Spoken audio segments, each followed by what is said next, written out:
umum bisa melihat di sini selama belum ada putusan inkrah, kita tidak bisa bilang bahwa si A sudah bersalah, Nikita itu bersalah, yang di penjara udah pasti penjahat. Enggak juga. Di sini ada yang namanya ajas praduga tidak bersalah. Sebelum ada putusan inkrah dari hakim, kita menghormati hak-haknya Nikita Mirzani.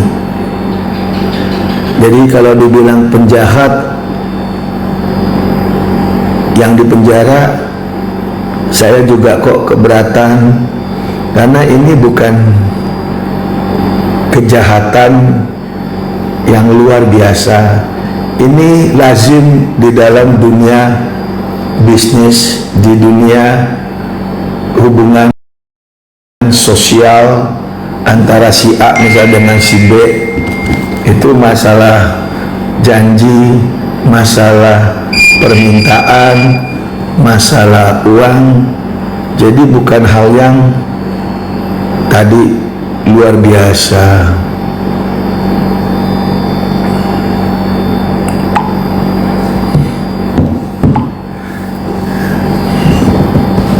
Jadi sekali lagi, kalau ada tadi mengatakan yang penjahat itu yang di penjara, saya juga keberatan, karena belum ada putusan yang menyatakan Nikita Mirzani bersalah. Nikita baru disangka, setelah the last minute bisa P21. Itu pun baru pertama kali di Indonesia, dan saya sebagai pengacara baru pertama kali pengacara dari pihak pelapor minta gelar khusus. Tepuk jidat. Harusnya yang permintaan gelar khusus, gelar ulang, ataupun yang namanya pra-peradilan, itu bagi terlapor ataupun pihak tersangka.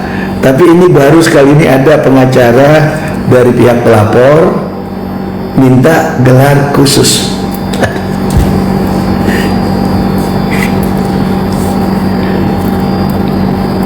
Ya mau diapain lagi gitu loh.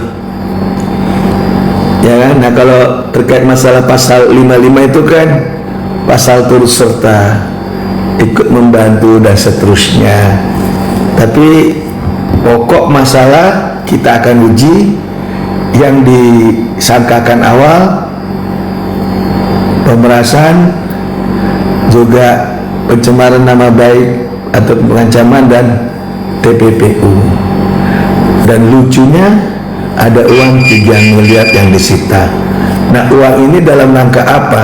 Kok bisa ada uang di pihak kepolisian jadi alat bukti?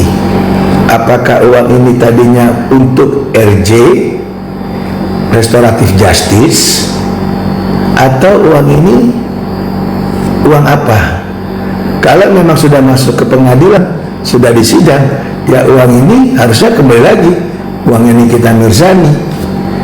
Jangan nanti uang ini disita negara, bahaya itu.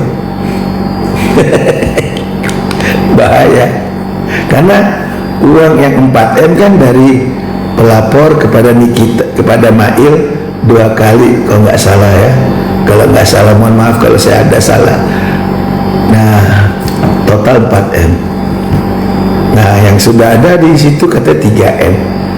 Nah ini menarik ini, 3M ini diambil oleh Nikita atau apa, diserahkan, apakah dalam bentuk RJ atau penyitaan. Penyitaan itu kok bisa disita sementara kan kasusnya sudah ditetapkan sebagai tersangka. Nah itu, lantas adanya tindak pidana pencucian uang, tindak pidana pencucian. Menarik. Udahlah, semuanya kita nanti tonton sama-sama, kita lihat sama-sama bagaimana serunya seorang pengacara Nikita Mirzani, yaitu Bang Fahmi, untuk mengattack, mendefense, ataupun meng-clear up, mempositioning apa yang dituduhkan oleh pihak jaksa. Dan kali ini hakim harus aktif, hakim harus netral, hakim jangan tidak netral, hakim harus betul-betul menjaga marwah daripada hakim itu sendiri.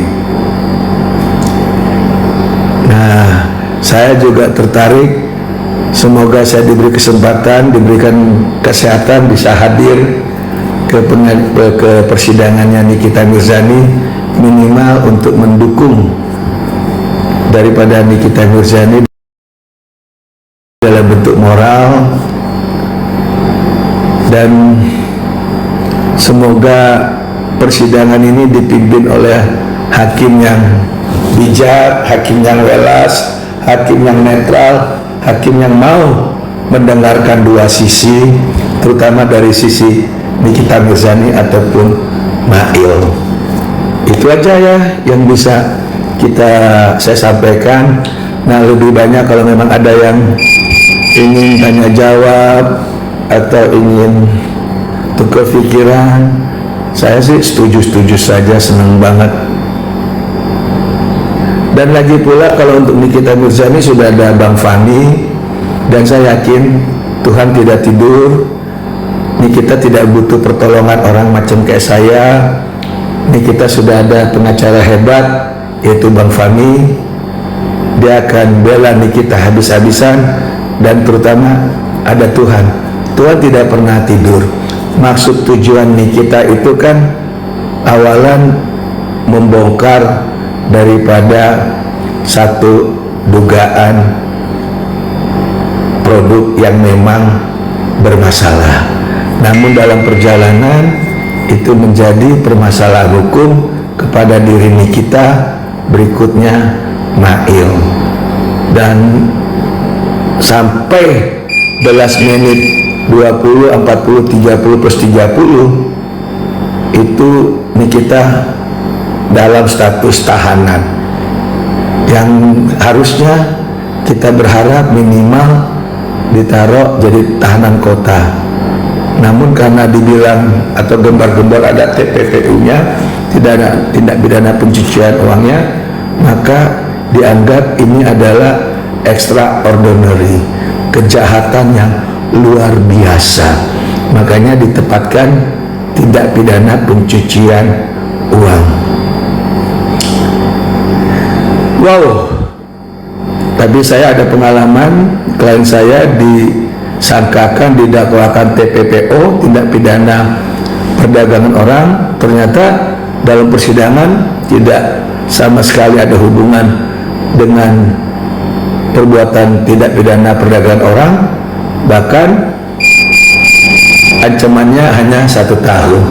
Nah, kami dari tiap pihak kantor hukum telah memajukan pledoi meminta kepada hakim untuk dibebaskan, karena klien kita tidak pernah memperdagangkan orang.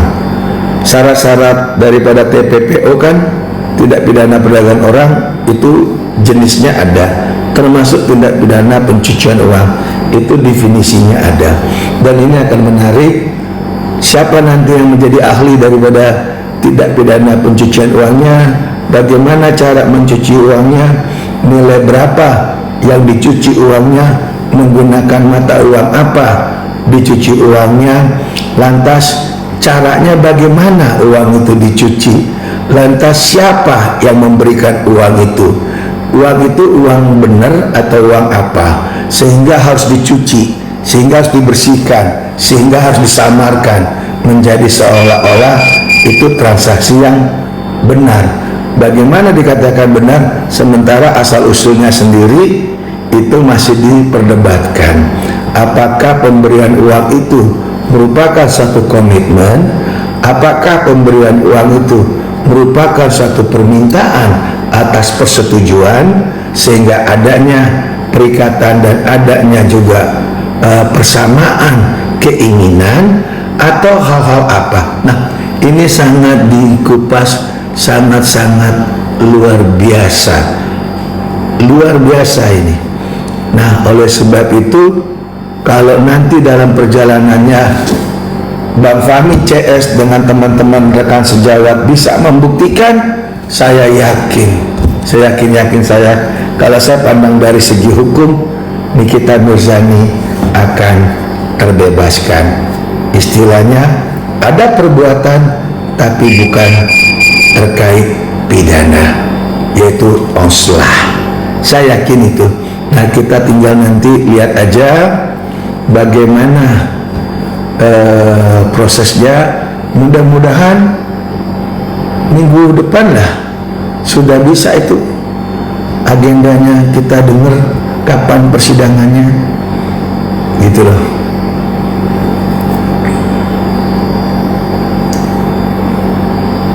Itu di kesempatan siang hari ini, dan kita percaya Tuhan tidak tidur. Kita percaya rekan-rekan pengacaranya Nikita akan bekerja maksimal. Kita percaya jaksa penuntut umum juga akan bekerja profesional, karena ini sifatnya sidang terbuka, dan mudah-mudahan hakimnya memimpin, hakimnya juga bisa netral, hakimnya mempunyai hati nurani, dan kita sebagai nanti penonton, pengunjung, ingat jaga tata tertib pengadilan tempat yang betul-betul sakral. Kita harus hormati marwah pengadilan, harus kita jaga utuh, karena disitulah kita mencari satu keadilan. Oleh sebab itu, jangan perilaku-perilaku yang bertentangan, perilaku-perilaku yang akan menodai pengadilan ataupun jalannya sidang, itu wajib dihindari. Karena kenapa?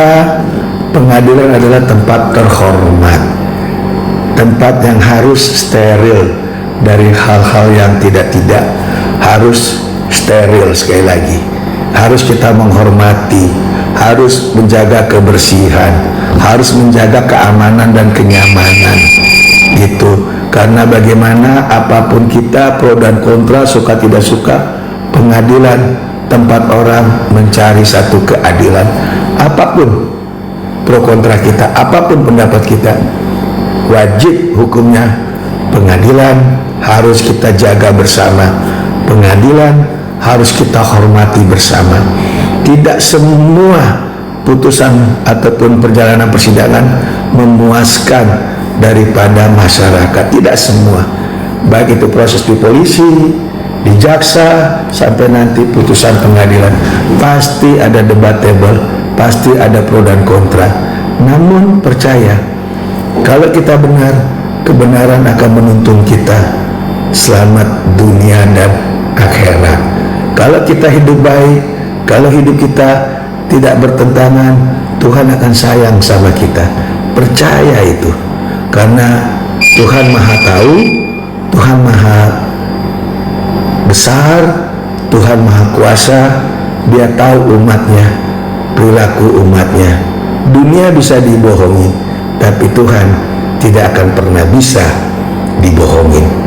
Itu yang harus kita pegang, itu yang harus kita camkan, sehingga siapapun orang di luar sana jangan sekali-sekali mengatakan Nikita itu penjahat, Nikita itu sudah dipenjara artinya sudah bersalah. Bukan seperti itu hukum. Hukum itu sebelum ada putusan, maka orang itu masih bebas, orang itu masih 100% hak asasinya.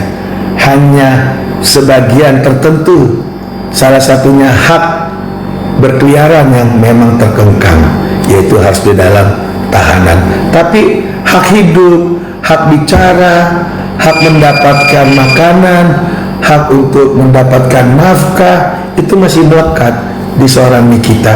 Tidak boleh kita kasih embel, tidak boleh kita menghujat orang lain gitu. Makanya sabar, biarkan proses nanti berjalan dengan baik.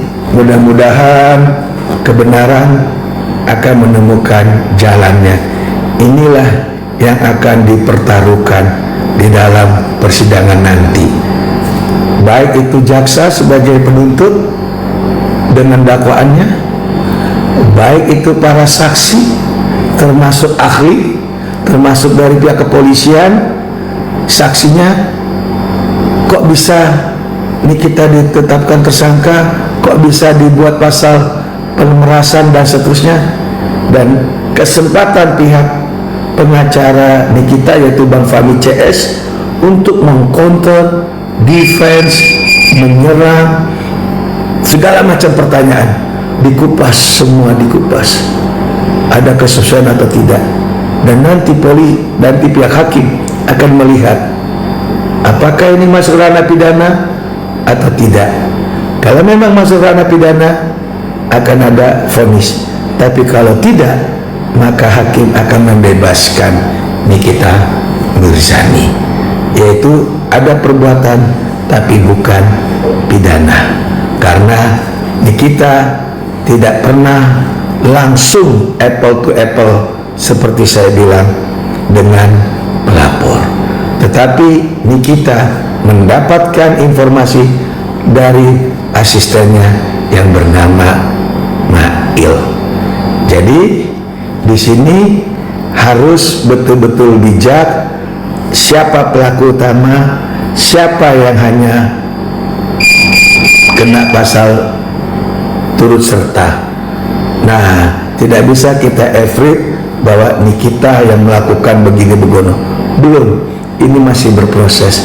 Mari kita bisa bersabar, biarkan nanti pihak pengadilan yang akan menentukan. Itu yang bisa disampaikan. Saya advokat Dr. Togas Tumorang sangat mempunyai satu keyakinan bahwa hakim akan memutus dan melihat daripada kasus ini akan sangat bijak, luar biasa, luar biasa.